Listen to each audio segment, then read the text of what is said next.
আমি আমার শিক্ষক ভাইদের জাতীয়করণ ছিনিয়ে নিয়ে বাড়িতে আসবো, না হয় এই প্রেস ক্লাবে আমার মৃত্যু হবে। আমার সন্তান ছেলে মেয়ে বাড়িতে আমার দিকে তাকায় আছে।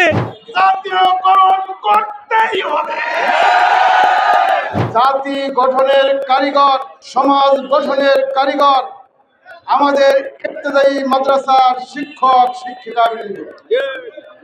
কেন তাদের জাতীয়করণের দাবিতে রাজপথে থাকতে হবে, রাজপথে অবস্থান করতে হবে? আজকে এখানে সেজন্য উপস্থিত হয়েছেন এদেশের গণমানুষের সংগঠন বাংলাদেশ জামাতে ইসলামীর সহকারী সেক্রেটারি জেনারেল সহ জাতীয় নেতৃবৃন্দ।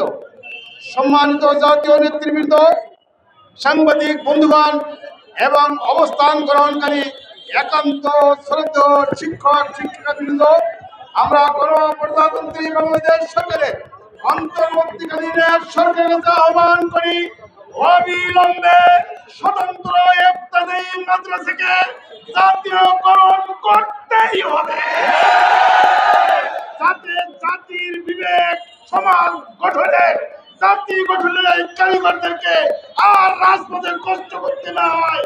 না হলে কিভাবে দাবি আদায়ের জন্য আন্দোলন করতে হয় তাই করা হবে। আল্লাহ রাব্বুল আলামিন আমাদের শিক্ষকদের, আমাদের শিক্ষার্থীদের, আমাদের জাতির বাংলাদেশের মানুষগুলোর কারিগরদের প্রাণের দাবি, বাংলাদেশের দাবি পালনের জন্য, পূরণ করার জন্য সরকারকে এখনই প্রজ্ঞাপন জারি করতে হবে। আসসালামু আলাইকুম ওয়া রাহমাতুল্লাহ। আমি আগে এসেছিলাম, আজকে এসেছি। শুধু আমি অবস্থানে আছি না, আমার পরিবার সহ আজকে অবস্থান কর্মসূচির মধ্যে পালিত আছে। আমি 21 দিন হলো আছি। আমার সন্তান ছেলে মেয়ে বাড়িতে আমার দিকে তাকায় আছে, না খেয়ে আছে। মোবাইল ফোনের মাধ্যমে আমার সন্তান জানাইছে, আব্বু তুমি না আসা পর্যন্ত আমি খানা খাবো না। আমি বলেছি বাবা রক্ত দেব, কাবনের কাপড় নিয়ে জড়িয়ে বসে আছি। আমি আমার শিক্ষক ভাইদের জাতীয়করণ ছিনিয়ে নিয়ে বাড়িতে আসবো, না হয় এই প্রেস ক্লাবে আমার মৃত্যু হবে। এই অঙ্গীকার করে আমি এখানে বসে আছি। আমার শিক্ষক ভাইরা অসংখ্য নির্যাতনের মধ্যে পড়ে আছে। আমি আজকে এই সরকারকে অনুরোধ করব, সরকার যেন আমাদের জাতীয়করণের ব্যবস্থা করেন।